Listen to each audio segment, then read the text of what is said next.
What's up, guys? It's KB. Make sure you subscribe to the Underground Sports Philadelphia YouTube channel. Click the bell icon down below so you don't miss a single video from us. And thanks for tuning in to another video from Underground Sports Philadelphia. Now let's get into it. Philadelphia, baby, you're going to love it. Best sports fans in the world. Actually the worst, but that's what makes them the best.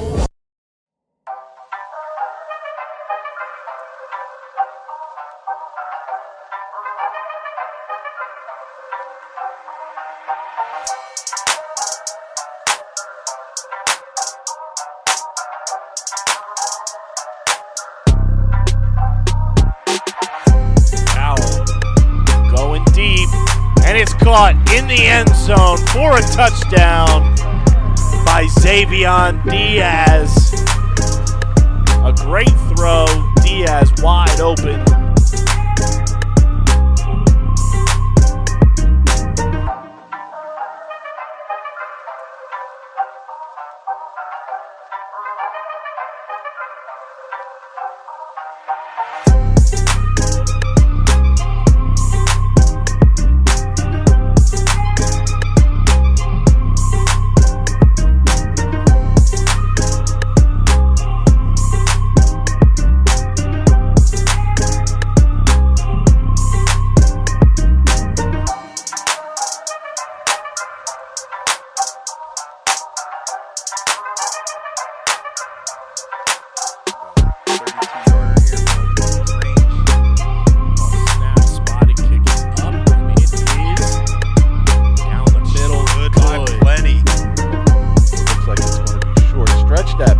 There we go. Give it a good pull. And Vineland's defense.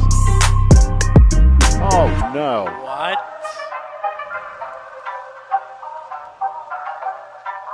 That was a little suspect there.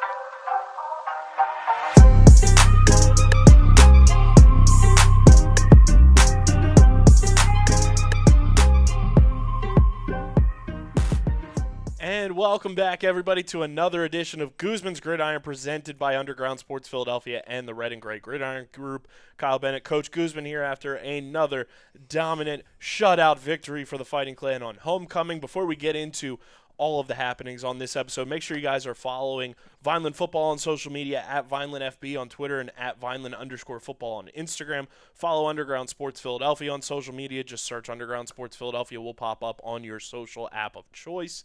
And, of course, subscribe to the podcast feed. Guzman's Gridiron has its own RSS feed where you can subscribe on Apple and Spotify, and the show also comes out on the Underground Sports Philadelphia podcast feed, both on Apple and Spotify. So subscribe on whichever platform you choose, and of course subscribe to the Underground Sports Philadelphia YouTube channel, youtube.com/@UndergroundSportsPhiladelphia. That's where you get episodes of Guzman's Gridiron every single week that premiere just like it's live TV, so you can hop in, watch the show, leave those positive comments, and have some fun with us along the way. And, Coach, congrats on another homecoming W. 2-0 on homecoming in your head coaching career, and another shutout on homecoming, no less. And you set a new record for shutouts as a head coach in a season. Last year you had 3. Yes. Now you're at 4 with a game to go that is still on the schedule. And obviously we still have Thanksgiving as well, but how's it feel getting another shutout win and just seeing how well – we'll start with the defense because a shutout victory comes via the defense holding the opponent scoreless. Talk about just the way that this defense, as the season has progressed, where you get shutouts early in the year, mid-season, and now here in this final third of the season, just seeing the way that they've progressed to continue to, dominate on the defensive side of the ball.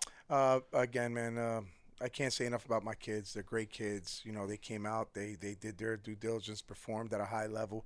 Our coaches, love our coaches as well.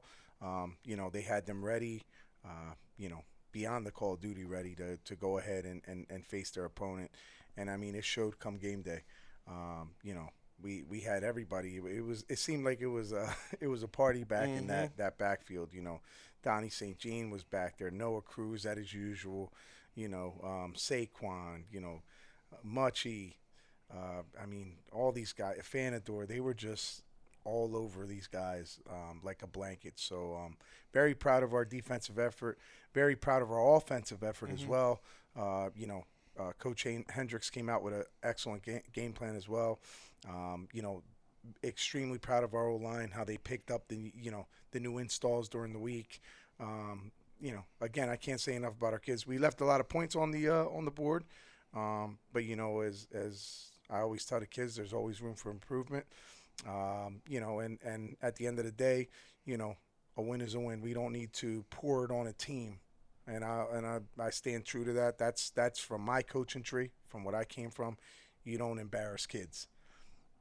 25-0 says it all. We dominated. We came to do our job, and that's it. But you don't need to, again, embarrass kids. And I think the defensive side of things, you really saw it get going when, Highland's a team that 70% of the time they're running the football. That's on paper, that's on film. You know that they are a run-first football team. As soon as you guys are able to key in on the running game, up in the booth, I'm just in my head, I'm like, oh, it's that type of game today. Like, these boys came prepared. They knew the assignment that this team is going to be run heavy, and let's force a quarterback who 30% of the time is passing to try to beat us with his arm. Absolutely. Like I said, Coach Smith came out there with an excellent game plan along with Coach Shelton. They dominated. The defense just dominated. It did exactly what Coach Shelton and Coach Smith wanted them to do, and we executed. Absolutely executed to a T.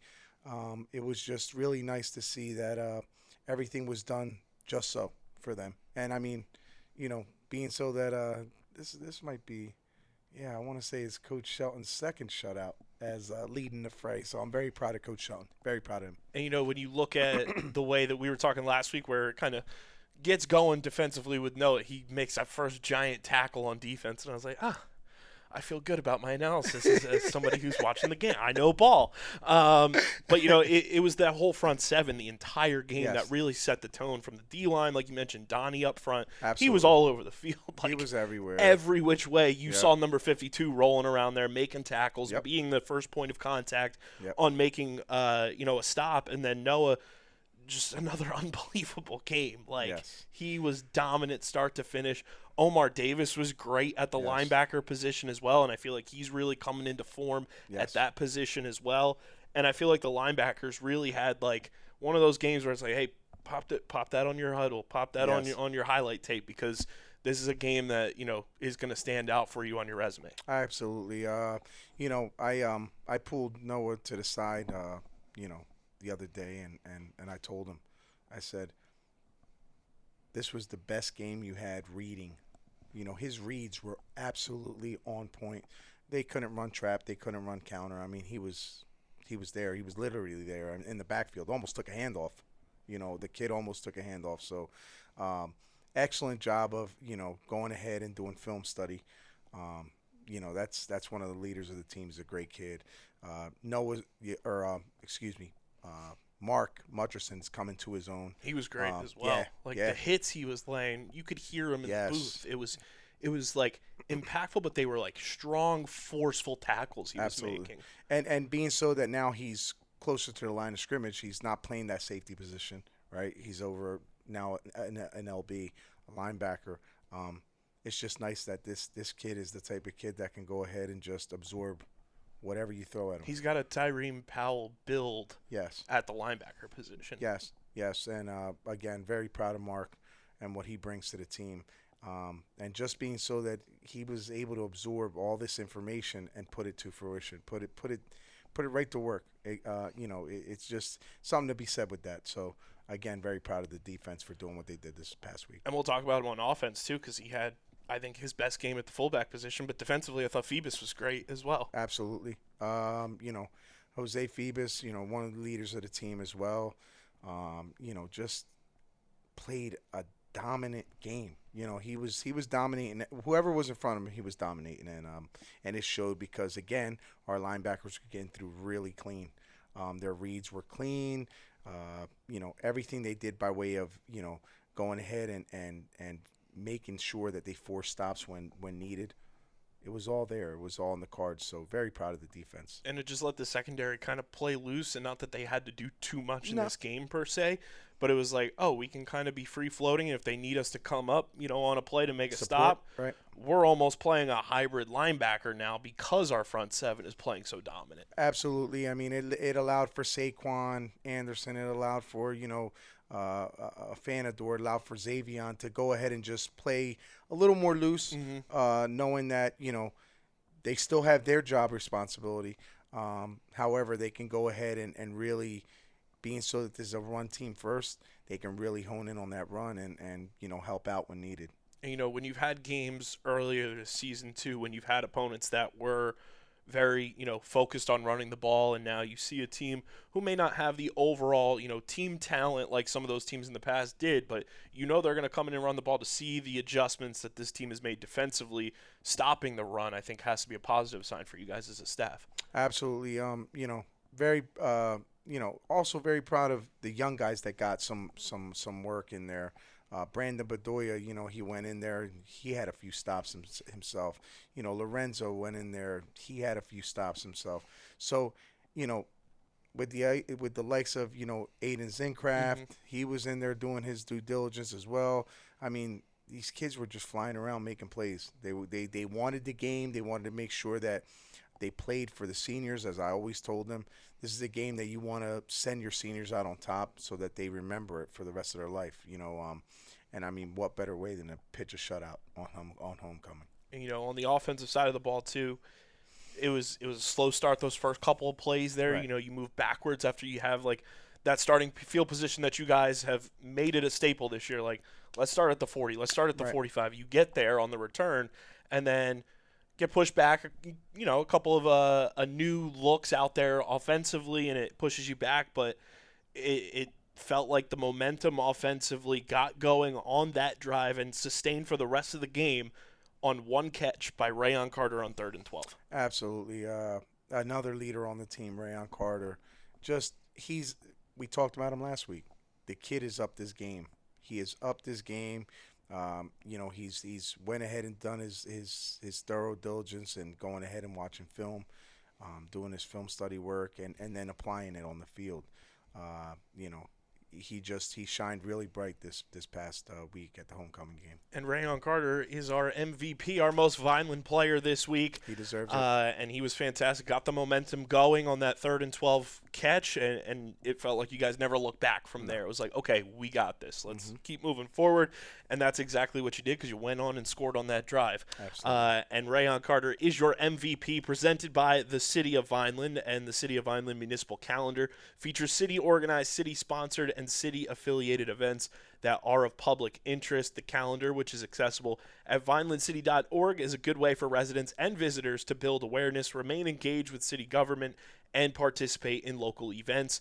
You can also follow the City of Vineland on social media via their Facebook, Instagram, LinkedIn, and YouTube pages. And through these tools, you can stay connected to the community and get important announcements about programs and services offered by the city.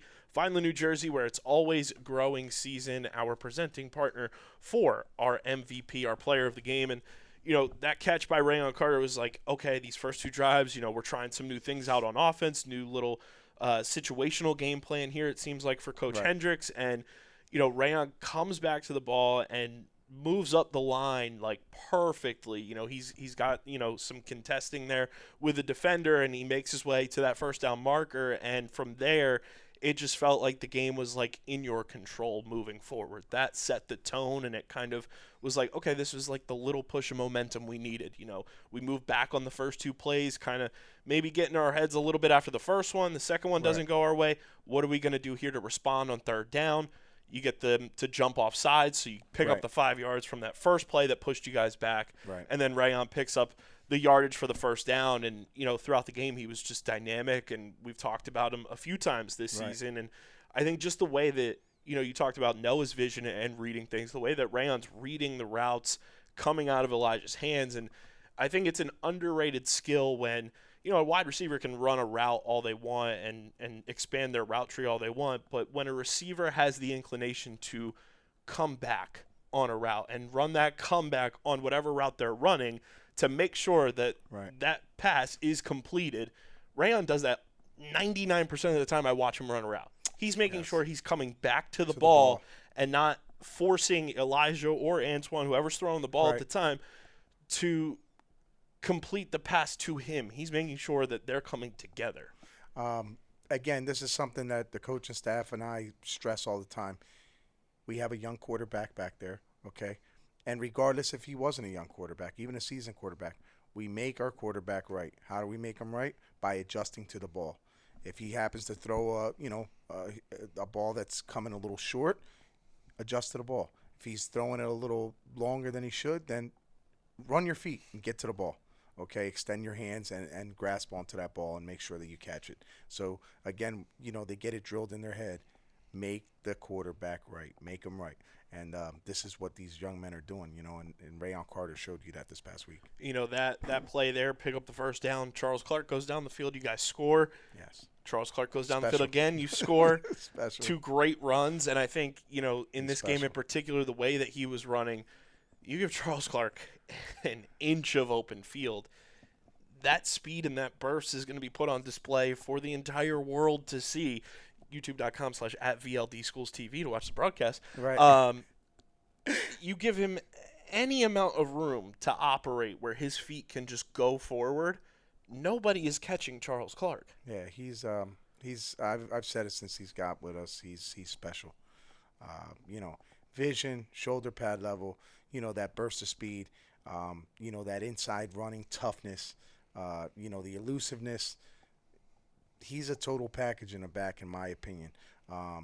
He doesn't necessarily might not have that breakaway 4.3 40 speed, but what he gives you in vision, what he gives you in toughness, what he gives you in always moving forward, I'll take that any day, twice on Sunday. I mean, the kid is special. He's special. I've said it from day one, and he doesn't disappoint. 100%. I mean, you look at Charles Clark and the way nobody's catching him. The touchdown run that George Figueroa the third had in that game, nobody. Well, I don't even know if Isaiah Pacheco was catching him. That would be a fun race to watch. We might have to set that up in the offseason. We might. But Georgie was zooming. Yeah, Georgie has a little gear on him, and he's only going to get better. He's got some room, to grow and really, spark a little more interest in people, if you will. But I'm going to tell you right now, that's another special player up and coming. He was flying. And, he was. We've seen moments from him this season, especially once he's gotten healthy after getting banged up in that first game. And it's been very impressive watching him carry the ball. But giving him that open field, I was like, oh, damn. Yeah.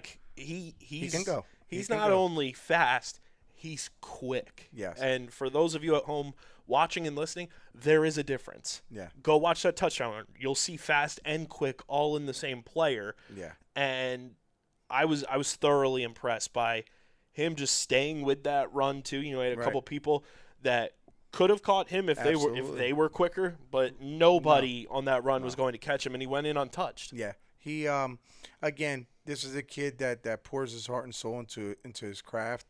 He's always at practice. He's a freshman.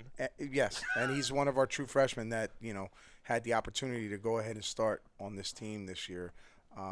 We're very proud of him, and he hasn't even touched the surface yet. He's a work in progress. But I'll tell you what, when this young man becomes a senior, watch out. When you have the likes of Elijah and George and even Carlton and Aiden as true freshmen on this team that are learning how to win at the varsity level now.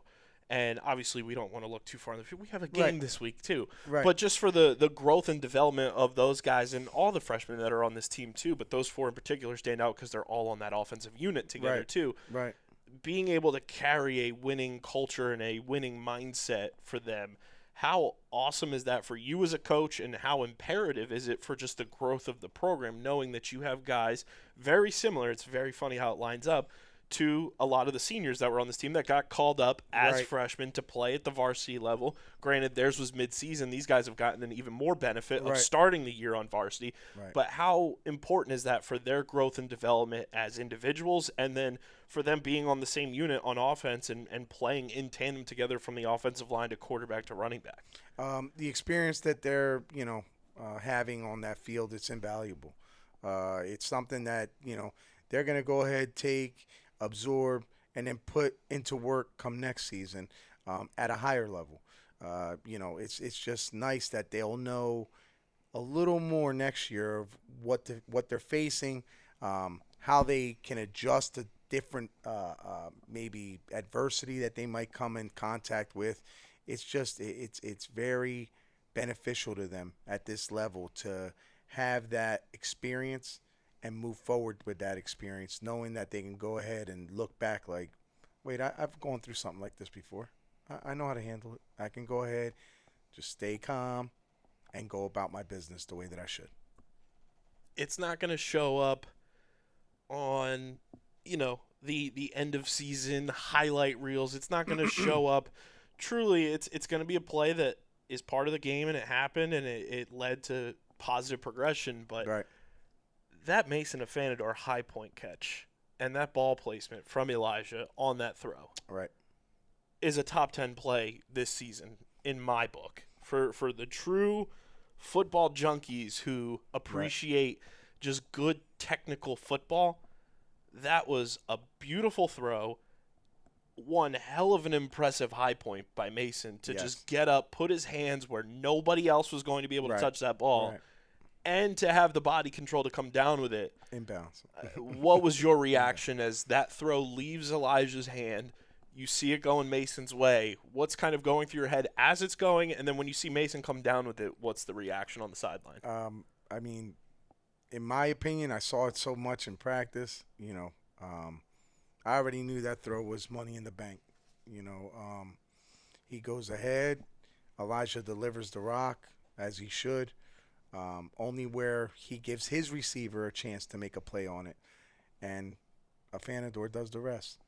Jumps, high points the ball, and comes down inbounds with the ball. I mean, the kid is a player. And not to mention, if you look at that play again, he actually asked for it. Mm-hmm. I don't know if there's a guy that's too old in the books for these kids, but he actually Randy Moss. Yep. That's what Randy Moss used to do, right? He would just throw his hand up. You already knew, throw it to him. Double, triple covered, didn't matter. Just throw him the ball. But Elijah, in this case, went ahead, saw his hand go up, and threw to the outside shoulder as you should. You use the sideline as your friend, the next defender, right? Use him as your friend, and that's what he did. And the rest, Mason took care of. High point, catch, feet inbounds. We're rolling, first down. And I think that just shows positive progression in Elijah's game as a quarterback, too, to have the confidence in himself to make that throw Right. close, on that sideline, hit the right spot, Right. and trust his receiver to come down with a throw that he knows he's capable of making. Absolutely. He's just growing every game. He's gaining more confidence every game. These seniors, are going ahead and doing their due diligence to make sure that this young man stays, comfortable in what he's doing. They don't get, down on him. They always keep him up. They always make sure that he's mentally right here. Mm-hmm. So, I can't say enough about our senior unit, man. They're really guiding the way this year. And I think one thing that will also kind of fly under the radar, too, and we're going to talk about it here, the special teams was dynamic in this game. Not only from the Lights return out. game aspect of things, but I thought a pump block was going to happen. Right. I thought it was going to happen. We had a few nips. right there. Little nips, I thought it was little going nips. to happen, and I was Right. like, okay, we're hawking the ball today. We're flying to the ball on punts. Right. And, just the aggression there and being able to find your spot on a punt is one of the more difficult things special teams wise to do. Absolutely. But the amount of effectiveness we had getting there and almost getting home to solidify that, I thought was super impressive by the special teams unit. Again, Shelton and Garton, did an excellent job with specials all week. And they got their guys really ready to go ahead and do some good things out there on the field. I mean, I want to say that every punt that this team had in Highland, it was always a hurry. It was a hurried up punt, or go over their their head, and cause confusion that back there. So kudos to Henry Garton and Ryan Shelton for going ahead and getting our kids ready for the specials. And I mean, third safety of the year too, Yep. if I'm not mistaken. You're all right. You all right? That's always fun. Doing a little safety dance. Listen, that's the defense will tell you that's their touchdown. So Smith and Shelton again. Batman and Robin. They're in their cave. They're working out these wonderful little plans and they're putting them to work. And the kids are just shining, man. It's really cool to see. Plus, 30-plus yard field goal in this game too. I thought was pretty darn impressive there as well for not only just the length and distance and kicking it into the wind, just the confidence boost there for the field goal unit. As this season's progressed, I feel like they've gotten a lot more confident in themselves for the ability to make those field goals. Listen, can't say enough about my kicking unit guys, but this young man, he's got a little future. I don't know if I should let out the bag, the nickname. I have nicknames for this kid, but I'm just gonna say Johnny Rocket's doing pretty good. There we go. He's doing pretty good. He's gaining that confidence that he should have now. I have a heck of a lot of confidence in that young man. That's why I put him out there to go ahead and kick those point after tries.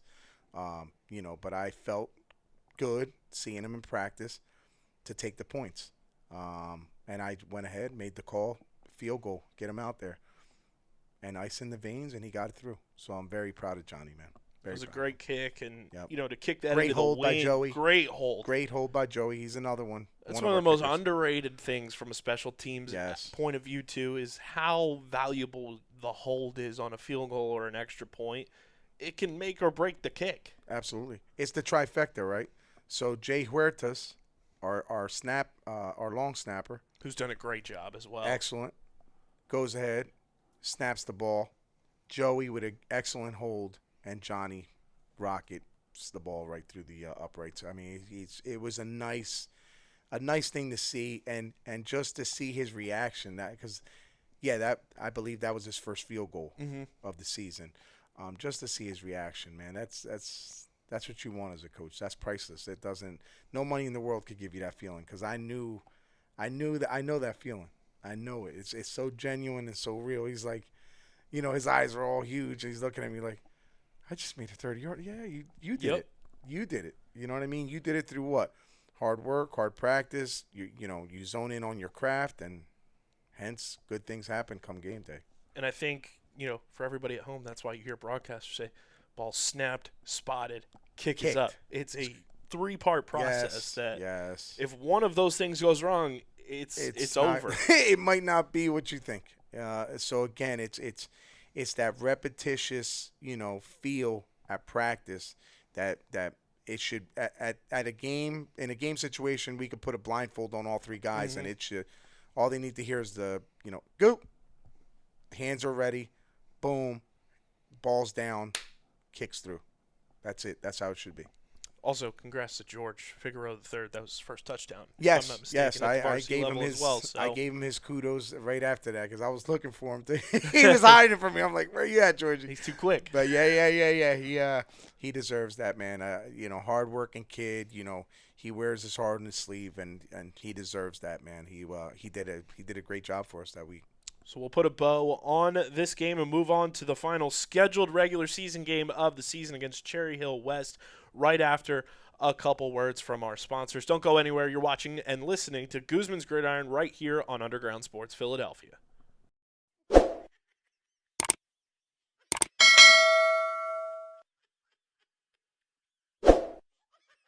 I'm Mayor Anthony Finucci. If you're looking for the right location, think Vineland, New Jersey. Our pro-business approach is supported by financial incentives, workforce development programs, and other resources which can give your business a competitive edge. Whether you're starting a new business or expanding to new markets, our business environment, infrastructure, accessibility, and quality of life make Vineland an ideal location. More information about how we can help your business grow can be found at vinelandcity.org. Vineland, New Jersey, where it's always growing season. Hey, everybody, quick ad break, and I want to talk to you about our amazing sponsor, Allen Associates, returning for a second season here on Guzman's Gridiron. We are extremely thankful to have them on board with us for the 2024 Vineland football season.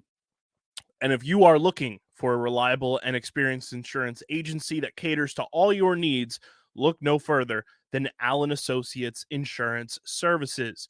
With over 6 decades of experience under their belt, they specialize in health insurance, financial services, and accounting. Whether you're a part of the public or private sector, they've got you covered. Their family-owned business currently helps upwards of 300 groups throughout New Jersey, providing them with the best insurance options available. You can easily learn more and access their services by visiting their newly renovated website, Allen Assoc, that's ALLENASSOC.com. So join the family and let them help you secure your future. Contact them today online or by calling 856-692-2250. That's 856-692-2250. Big thank you to Allen Associates for being a proud partner of Guzman's Gridiron.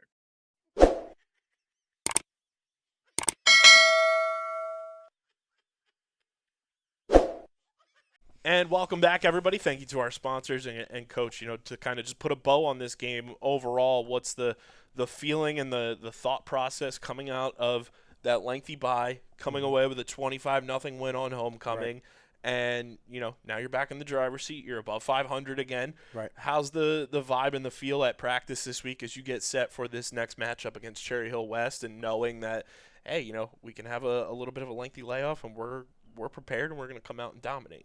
From the having that bye week, that was critical for us to get healthy. I believe that me and my staff utilized the time very efficiently, the right way. We gave the kids ample time to rest. However, we had an 8-day practice week, which was nice. We had a few extra days in there, and it showed. I mean, I'm gonna put this out there too. Highland's coaching staff, great guys. They went out there. They did their best to get these kids ready as well. So let that be known. Great group of guys over there in Highland. And, keep up the great work, what you're doing with them kids. We're even in cahoots to do some clinics and things of that I saw you nature. talking with them after the game, too. I thought that was really cool. Great guy, the head coach, great dude. And we'll be working side by side in the near future. Again, kudos to him and his staff. They did a great job. But as far as us getting back on the field, we went ahead. We carried that information that was delivered by the coaching staff onto our kids, and we delivered come homecoming. I mean, all 3 phases too. It wasn't just one side of the ball was cooking. Everything from special teams, defense, offense. I can't say enough about our kids. They came to play. And it was a perfect homecoming day, too. Yeah. Weather was great. The Our pomp and kids, circumstance was yes. phenomenal. The halftime show. Congratulations to our halftime show was great, and kudos to the band, too. I don't know if anybody out there realized this or saw, the band the band performed during the first half of the football game. Yes. Saturday is typical marching band competition day. Yes. They had to leave at halftime when they were finished to then go to a competition. Yes. And then all those kids also had the homecoming dance that night. What a day for them. Kudos to them for just the gauntlet that they ran on Saturday afternoon. Great job to Justin. Justin he does an is excellent the job best. with them kids, man. Excellent job with them kids. They sounded fantastic. They Yep, sound as fantastic always. week over week. And the Miss Monogram Excellent. pageantry was amazing as always. Mm-hmm. It's always fun seeing the sports cars out, around the stadium and everything. nice. And congratulations to our Miss Monogram. And also, shout out to Jose Phoebus, was an escort. And shout out to Allie, who was in the Miss Monogram pageant. And then afterwards said, hey, it's still game day. Was out there in her Miss Monogram dress still taking photos during the game. I thought that was, wildly impressive. And She's congratulations great, to her. Allie's great, and we love her, man. She's a staple on that team. She's just as much part of the team Yes, as the she guys is. out I'm there. sorry, it is she's what it is. capturing moments throughout the season. Absolutely. The game day graphics are fantastic. She's a great kid, man. And I was just like, oh, look at her, comes prepare for her time to Yes. shine, and then right back to work. Like it's Yes. nothing. Yes. But Shout out to the congratulations. student body too. Yeah. They showed up in Groves and On just, a Saturday, no yes. less. I mean, like I told you before, we have great kids in Vineland. Great kids in Vineland. So shout out to you kids that showed up, man. You guys are great. I feel like this year more so than even over the past couple. The home field advantage has come back this year at Catone Stadium, where every single game the stands are packed, it's filled. Every Friday game we've had at home and every night game at home, It's taken until midway through the first quarter for everyone to get to their seat and to get into the stadium. Right. It really feels like Catone Stadium is the place to be for game night. Yeah, it's just nice to have the community back these kids, man. And I'm talking about, when I say kids, I don't just mean the football team. Mm-hmm. You got our cheerleading team out there. You know, you with the homecoming, you had the dance team, the dance drill team out there. I mean, it's just nice that the Student community section is back in Jumping. full force. Yes. It's just nice to see the community support our kids. And when I say our, like I said, it's not just the football team. You know, you got the band, you have the cheerleaders, you have the drill team. I mean, you have all these components that make up the football team. You know, so, again, my hat goes off to you guys. It was great, and unfortunately, we're on the road this week. Yeah. We're on the road We're this on the week road. again. Road dogs again. Back on it. You know, so it was fun soaking up, 3 straight home games, but Yeah, it back was. on the road to wrap up the scheduled portion Right. of this season. It's Cherry Hill West, and we were talking after the game too. It's weird how some of the schools that are divided, whether it's north, south, east, west, Right. every few years it flip flops. Which team is on the up and up? Which team Right. is kind of in that rebuild? And which team you figure out if both teams are kind of in the middle. It's like every so often the pendulum swings one way or the other. Cherry Hill West is up this year. Right. They're having a pretty solid season this year. What have you guys picked up on in the early go here, preparing for Friday night at Cherry Hill West, of what this team is good at, what they do well, and why they're having success this season? From the looks of the film that I've watched, and I've already watched, all the games that they've played, including, scrimmages and what have you. Very well coached. The coaching staff does a great job getting those kids ready. They have a tough quarterback. They like to go ahead and run him through some packages. He's a runner, but he also has an arm, so he's going to give you that two-way threat. We're looking at going ahead and minimize that run and take away some of his keys on that passing play, or on his passing plays rather.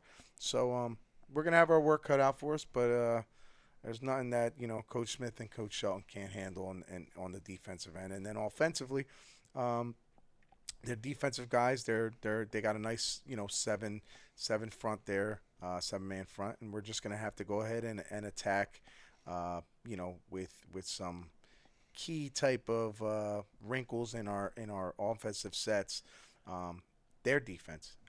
And I have all the confidence in the world that Coach Hendricks will have that put together. When you have a quarterback that is a dual threat like that can run but also passes really well, how much of a benefit is it for you guys to have somebody in the stable like number 14, Antoine Witt, who is just that? He can throw the ball, he can run a bit.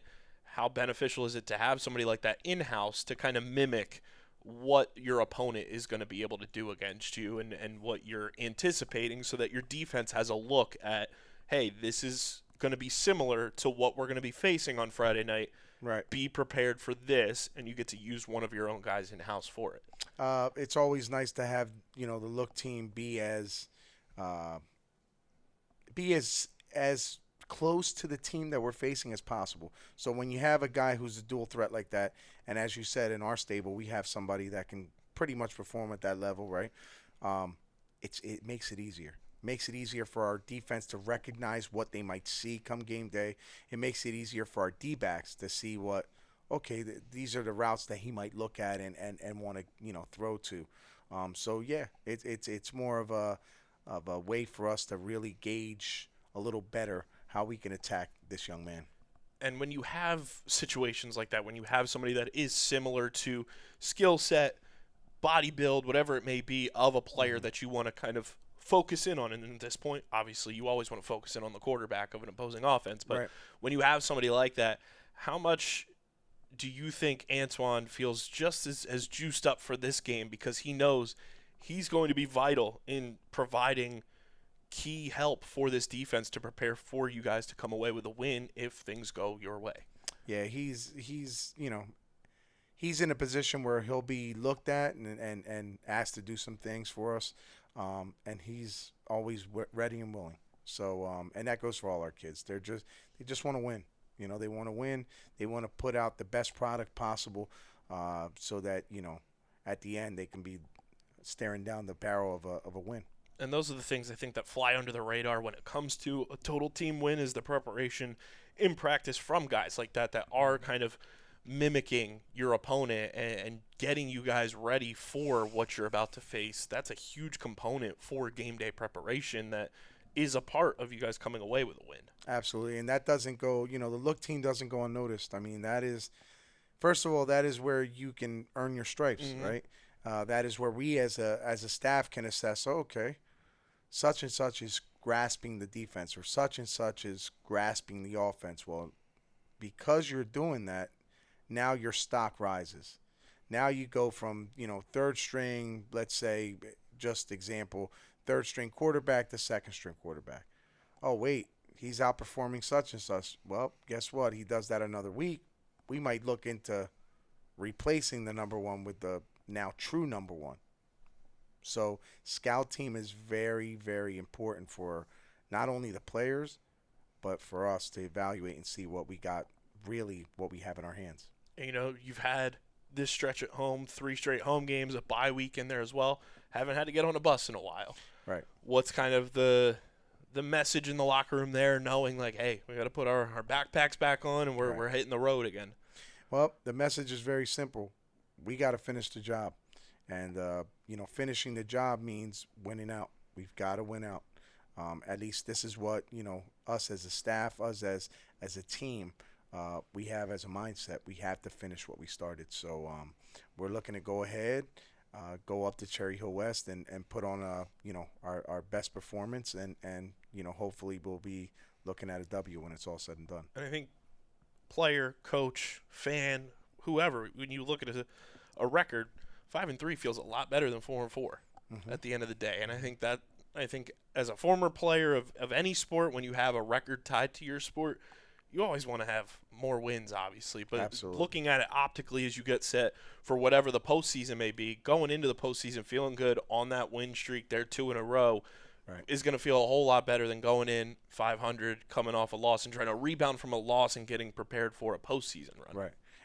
It's always better, to be honest. It's always better. We fell short a few games this year, okay? But nonetheless, we've picked it up. We've made our adjustments, and we're now looking down the barrel of what? 5-3, right? So let's see what happens come game day. And I think you can see the overall improvements from last year to this year of getting to 3 wins, getting to 4 wins, and now potentially on the horizon of win number 5 with this game in hand. Just seeing the growth, where last year you guys were 1-4 and had to go on a 4-game win streak to get to 5. Exactly. You guys went into your bye week at 3-3. You come off the bye with a win, a convincing win, and now you have one more game on the schedule of scheduled games that can get you to 5. And I think the process of getting to 5 wins this year, I think you'll say it yourself, was a whole hell of a lot easier this year to get to where you are and seeing the growth and progression than it was to have to string together a 4-game win streak to get to 5. Yeah, that was a whole different monster last year. But again, kudos to those kids, because they did take that on their back, that weight, and they ran with it. They ran with it, and then we ran through a gauntlet 4 games in a row. I mean, we had the likes of AC that was playoff bound, and we happened to, knock them out of the playoffs, and which Keenan didn't forget. he didn't forget. Returned the favor a little bit this year. Thanks, Coach Keenan. Yeah. So you had a 3-0 win at Pennsauken last year. Yeah, and then they returned the favor this year as well. But I mean, that's the beauty about this game. Every year is a different year. Every year you might be up one year, and then the following year you're not flying so high. You have to rebuild. You have to get guys to know the system and things of that nature. So no, we're not going to sit on any type of excuses or anything. Those games we lost, and we lost fair and square, period.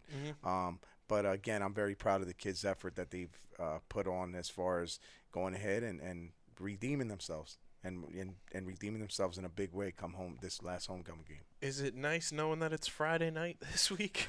Normal. How about one word? We'll go, Kyle. We'll go with normal. A sense of a normal schedule yeah, for once. Yeah, Friday night lights, man. It's not like it. It's for me. That's what I came up with. Friday night lights. It just makes things a lot, in my opinion, a lot better because that's, again, what I'm used to as a former player. Even at the beginning, as a coach, it was always Fridays, very rarely Saturdays. But now it's like Thursdays, Fridays, Saturdays. You never know. Wednesday might be in a fray. Like it's just this is where we're at. So we gotta deal with the cards that are dealt, and we will. But this is going to be good that we are looking at something normal for a Friday night game. When you have an opponent in Cherry Hill West, it's a long bus ride. Yeah, it is. It's the longest road trip of the season, if I'm not mistaken, by mileage via bus. Yeah. What is kind of the mental preparation that goes into that? Obviously, it's It's not like going state to state, but No. driving an hour to and from a game is tough. It is. And it's a place where you can over-focus almost and overthink some of your things on the way up, and then when you get on the field, it doesn't translate. How do you kind of keep everybody sharp, knowing that along with a road trip, it's a longer road trip than what we've had this year? Well, ultimately, I always tell the boys, we get to our venues regardless if it's home or away 2 hours early anyway. So what's another hour? You know what I mean? It's just a bus ride. Put your tunes on, which more than likely 99.9% of them do. Sit back, relax, really visualize what you want to do on the field, and just rest. Mm-hmm. Rest your bodies, drink your water, your Gatorade, and mentally just prepare for what's to come. Once we get there, it's routine. They know exactly what to do. Let's get ready. Specials will go out. A little while later, rest of the team goes and joins them. And then it's just run through our stuff, go back inside, wait for the ref. Ref come gets us. It's game time, man. It's kickoff. I don't remember the last time we played Cherry Hill West. It's been a while. It's been a while. I know Cherry it's Hill, happened, Cherry but Hill it's East been we a have. while. Cherry Hill But East Cherry for Hill sure. West, let's put it this way. Even under Russo's tenure, we never played Cherry Hill It West. felt like they were always like, when you have certain teams that are always over here and they play those teams, these teams play these teams, Right. and that's your schedule. It always felt like Cherry Hill East was on Vineland's side of the schedule. Cherry Hill West was kind of on the opposite side where they would play a lot more of the shore teams and Yes. things like that. Yes. But it is going to be fun to have kind of another opponent that you don't necessarily have a lot of familiarity with, but you're going to get to know them, just like some of these new teams that were on the schedule this year, because they're on your schedule next year too. Absolutely. Again, kudos to that coaching staff. They're doing a great job with those kids, and it's gonna be a game come Friday night. This team is not gonna give our guys the game. So we have to come prepared and do our due diligence during the week, which we are, and see where the chips lie come Friday night. And it feels like this is the type of game, too, that for both teams, because typically this is kind of like the final scheduled regular season game for a lot of teams this year. Both teams, they're going to make you earn the win. Absolutely. And that's every week, but more so this week where it is kind of that last one Right. until you find out where you're going playoff-wise. Right. You're going to have to earn this win. Yeah, and the kids know, our kids know what's at stake. They know what type of energy is needed to go ahead and ultimately get that W at the end of this game. So we're just hoping for good weather and our kids to come ready and willing to earn that W come Friday. We'll wrap up with some alumni takes. It was good to see Coach Volpe at homecoming. Yeah, it was. Awesome it's always to see good him. to see family, man. He's great. Awesome to see him out and supporting too, Yep. and Yep. just knows that he's always welcome back here to 100%. take in part of a program that he was had laid a brick and foundation of, and Right. wishing him the best of luck with the rest of Delsey's season as well. And Absolutely. it's always just good to see your people. Absolutely. That's one guy, like I said, he's family. He knows it. There's no ifs, ands, or buts about that. He's got me on speed dial. I got him on speed dial. Just great chemistry between us. A lot of years coaching together, man. So, it's just nice to also know that he's also a head coach. It's pretty cool, man. So, from the Russo coaching tree, myself and Volpe, who ventured out, and I'm proud of him, man. And, good sign here. Posting on his Instagram story. He's on the treadmill, and I showed it to my dad. He's like, he should put shoes on, but I'll give him a pass. Isaiah Pacheco in socks on the treadmill. That guy, he's too much, man. Pop is he's just a special guy, dude. Yeah, he posted that video with the old socks on, going to town, and nice little stroll on the treadmill. Yeah. So, I listen. I'm dying to see him back on that field. I really, and he's dying to, believe me, he's dying to be on that field. Kingdom Nation over there, with Big Red. He's dying to be back there for you guys. And when the all clear goes up, best believe Isaiah Pacheco will be back, and he will be back. And I think it's one of those things too. At any level, we've seen it up close and personal with Charles this year, coming back from an injury where you want to showcase that, like, hey, I haven't lost a step. No, I haven't lost what I had before the injury. No way. Isaiah's the same type of player, and we've seen that from high school to college to now. Look out when he's back, because he's always wanting to be on that football field when it's in season, and as long as football's going on, he wants to be out there competing. He's a competitor, and that's what makes him so special. Yes. And when he's ready to come back, like, watch out, Kyle. Good luck. I'm telling you, he's let's put it this way: the boy was born to play football. I've said it. There's other people that have said it. He's going to be juiced up come that first game that he comes back. Don't be surprised if he has an unbelievable game. I'm not going to be surprised one bit, because this kid is he's different. He's different. And again, I know Andy Reid thinks that he's seen a lot, and you haven't seen anything yet. With that boy, you have not seen the total package. He comes in with a preemptive chip on his shoulder. So you put an injury chip on his shoulder, it skyrockets that much more. He's gonna really showcase his talents, in my opinion. This second half of the season, it's gonna be lights out when that boy's on that field. I'm telling you right now, it's gonna be lights out. Whether they split him out to catch the ball, whether they go ahead, screens, whether they go ahead and keep feeding him the ball, he's gonna make a lot of people remember his name. Yeah, I mean, he's also given comp tickets to Daddy Yankee. That Rolodex is growing for Pop. He had Daddy Yankee posting him all over Instagram. Yeah. It's pretty cool to see that, Pop's captured the hearts of many, man. He said it a million times. He's a special guy, dude. And I don't say that, just to say it. I say it because, his story is real, his story is true, his story is deep, and he deserves to. I've told him since he was young, man. He deserves the world. No one's gonna give you the world. Mm-hmm. You got to earn it every step of the way. But that kid deserves the world, and he's been earning ever since he was young. So he'll be fine. And we talked about it a ton too. We talked about it when, you have Bad Bunny posting on Instagram stories of him with the Puerto Rican flag, and I think that just adds to Pop's, just want to be elite and want to be the best. He's embraced his culture. Yes, absolutely. And listen, when we had our talks, me and Pop, and I would tell him, I understand you've grasped this market. That's great. The American market, that's awesome. But he still has a whole different market to grasp, in your culture. There's a lot of people, not just Puerto Rican people, that now wear that jersey.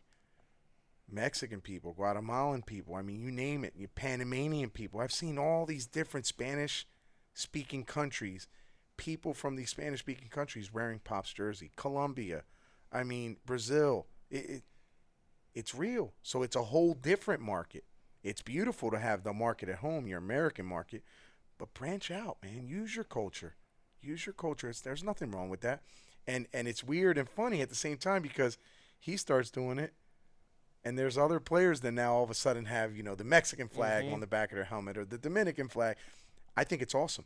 I think it's great. Whatever you are, whether you're Italian, Greek, embrace your culture and hone in on that market too, because you might be pleasantly surprised. you know? Not to mention with financials, but I'm talking about just people who know you from way out of here, way out of America, you know? So he's doing his diligence in that avenue, and I'm very proud of him. And extremely proud of him. To have one of the biggest culture guys from Puerto Rico, Daddy Yankee, posting up and going out to a Chiefs game and tagging Pop and taking photos with him and doing it on his own whim. Yes. Is like surreal, just as somebody from Vineland seeing Daddy Yankee posting one of our own on his social media that has millions and millions and millions of people just to reach. Yes. It's like, oh, that's our guy posted up with one of the biggest cultural icons of this century. I mean, you know, when you're talking Daddy Yankee, you're talking when you go to the island, that name rings bells. You know, his portrait, you know, is all over the island. He's brought, you know, a culture in the music of reggaeton, right, to the island that, you know, people can just sit there in awe, like, yeah, this guy brought this music to a whole nother level. You know, not that he was the founder of the music, but he brought it to a whole different level, and people can attest to that. And so, again, him being an icon on the island, and then Pop being now alongside of him, basically hand in hand, like it's a dream. Pop's living a dream, man. He's living a dream, and I love it. I want it to keep going, man. This story, it hasn't even touched the surface yet, his story. It'll keep going, and it'll be a lot more names and people behind them that we're going to just be like, what? He's a, you know, Taylor Swift. I mean, you name all these He's people. around everybody. That Rolodex is running deep, and he's 3 years into his career. And it's just, he's a baby yet. And as far as NFL status, it's 3 years. And he's got 2 rings on his finger. Let's not even talk about it. That's unfair, man. It's just unfair. You got guys that are in the Hall of Fame with 0 rings. 0. This kid jumps in, first 2 years in the league, 2 rings. Did he earn them? 100%. I'm just saying, it's surreal. It's surreal. You know, you got the likes of Dan Marino. Does he have a ring? Nope. But arguably one of the best, if not the best, to do it. I don't know. So for Pop to have 2 rings, it's unbelievable. And I can't imagine the conversation that the likes of a Dan Marino sitting with Pop would have.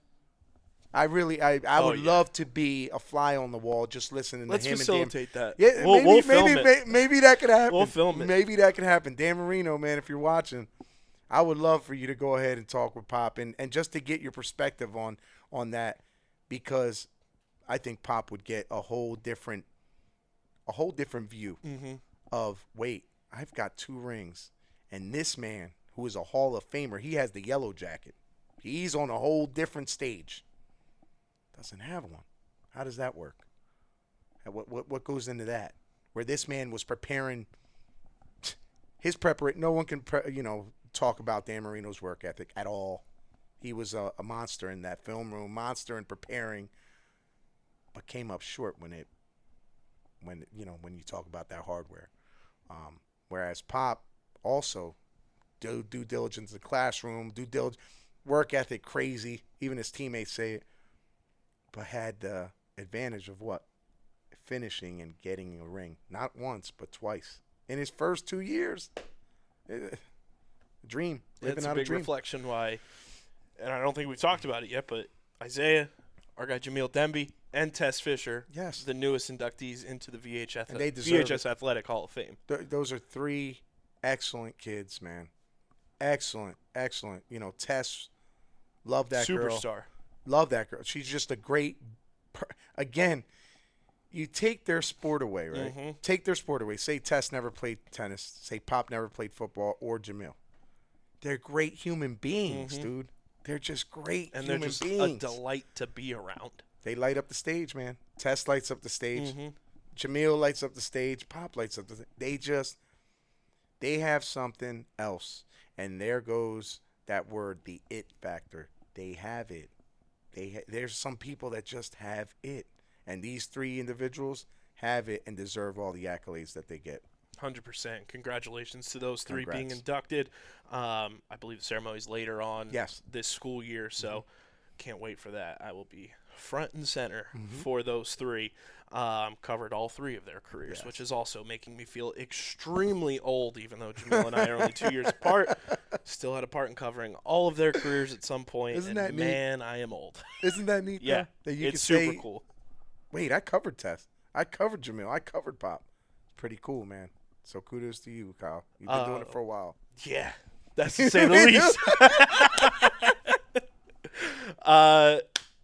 Final thoughts in preparation for Cherry Hill West and the expectation and the keys to victory here. Well, keys to victory are very simple. We've got to go out there and we've got to, make sure that we dominate on all three phases vis-a-vis, offense, defense, and special teams. We got to make sure that we keep that quarterback in check. He's a good athlete, man.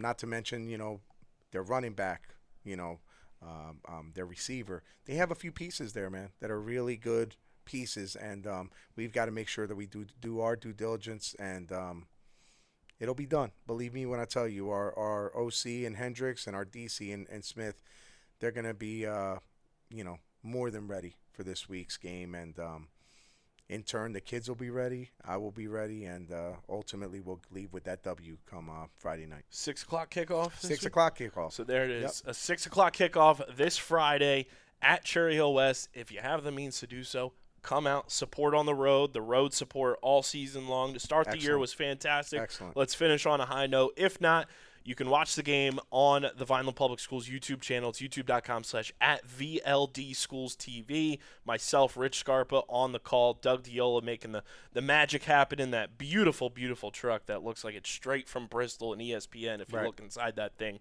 Kudos to our broadcast department for making that thing happen, because it has made our broadcasts exceptional this year. So tune into the broadcast. Be sure to follow Vineland Football on social media. It's at VinelandFB on Twitter, at Vineland_football on Instagram, and the Red and Gray Gridiron group on Facebook. And, of course, follow Underground Sports Philadelphia as well on your social media platform of choice. Subscribe to the podcast wherever you get your podcasts. Leave a 5-star review. Goes a long way for helping the show hit the algorithm, helps more people find the show as well. You can subscribe exclusively to Guzman's Gridiron or to Underground Sports Philadelphia, and you still get the show every single week during the season. And subscribe to the Underground Sports Philadelphia YouTube channel. Leave a like on the video. Drop those positive comments in the comment section. And, of course, click the bell icon so you know when the videos premiere every single week. All episodes premiere like it's live TV, so you can watch it live, and then it's available for playback if you miss any of it when it's going on during the premiere. But, Coach, best of luck this week. We'll see you from Cherry Hill West, hopefully sitting here next week talking about the 5th win of the season and getting ready for the playoffs. Playoffs are here. Playoffs. Thanks for tuning in, everybody, to another edition of Guzman's Gridiron presented by the Red and Gray Gridiron Group and Underground Sports Philadelphia. And as always, go Vineland.